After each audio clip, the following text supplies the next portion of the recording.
When illness first enters, it feels like a storm. The skies darken, the air grows heavy, and every step feels uncertain. The familiar rhythm of life shifts, and suddenly the smallest actions become mountains to climb. Yet, even within this storm, there is always a dawn. The sun rises, shadows retreat.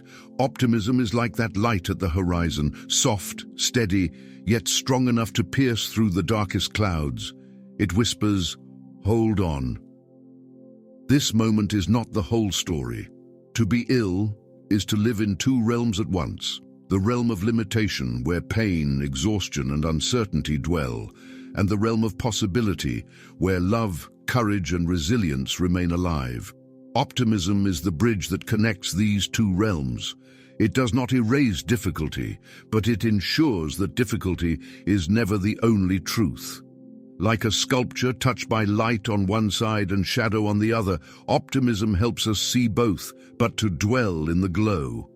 An open hand is a symbol of trust, of willingness, of peace. Optimism during illness is this posture of the soul, open, receiving, willing to accept life as it is, while holding faith that brighter days can come.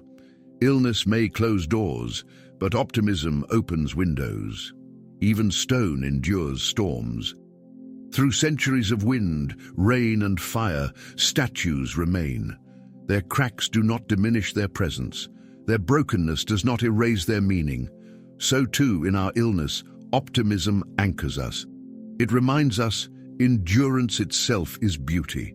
There are days when illness feels like unending rain, each drop heavy, each moment slow. The storm may rage within the body, yet optimism teaches us. Storms are never eternal. Rain falls, yes, but it also nourishes.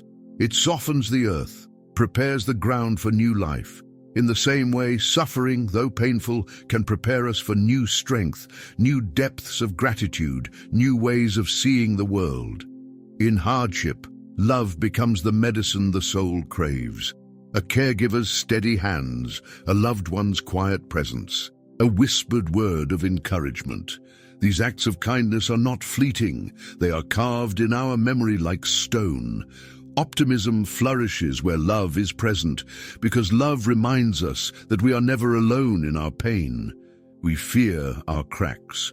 We fear being seen as fragile. Yet every scar, every mark, every fracture is proof that we have endured. Optimism changes how we see these scars, not as shame, but as triumph. Like statues whose brokenness only deepens their meaning, our scars are testimonies of strength. There are nights that feel endless, times when pain seems heavier than hope. But optimism is an eternal flame, sometimes small, sometimes faint, but never extinguished. It flickers quietly, promising that even in darkness we carry light within us. A torch in the night does not remove the darkness, but it makes the path visible. Optimism is this torch. It does not guarantee ease, but it gives direction. It urges us to keep moving forward, one step, one breath, one heartbeat at a time. Hope heals in ways unseen. Around ancient statues, life always returns. Grass grows, flowers bloom, birds nest. Illness may bend us, but life persists all around us and within us.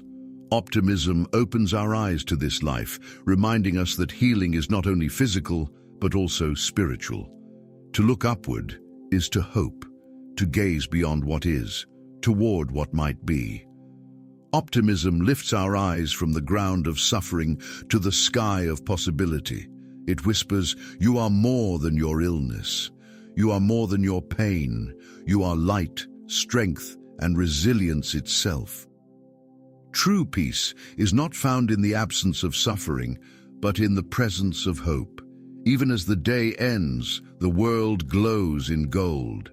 Statues stand silent in this light, transformed by it, just as we are transformed when we choose optimism. Suffering may still exist, but it no longer defines us. Optimism during illness is not loud. It is not a battle cry. It is quiet strength, steady patience, unshakable faith.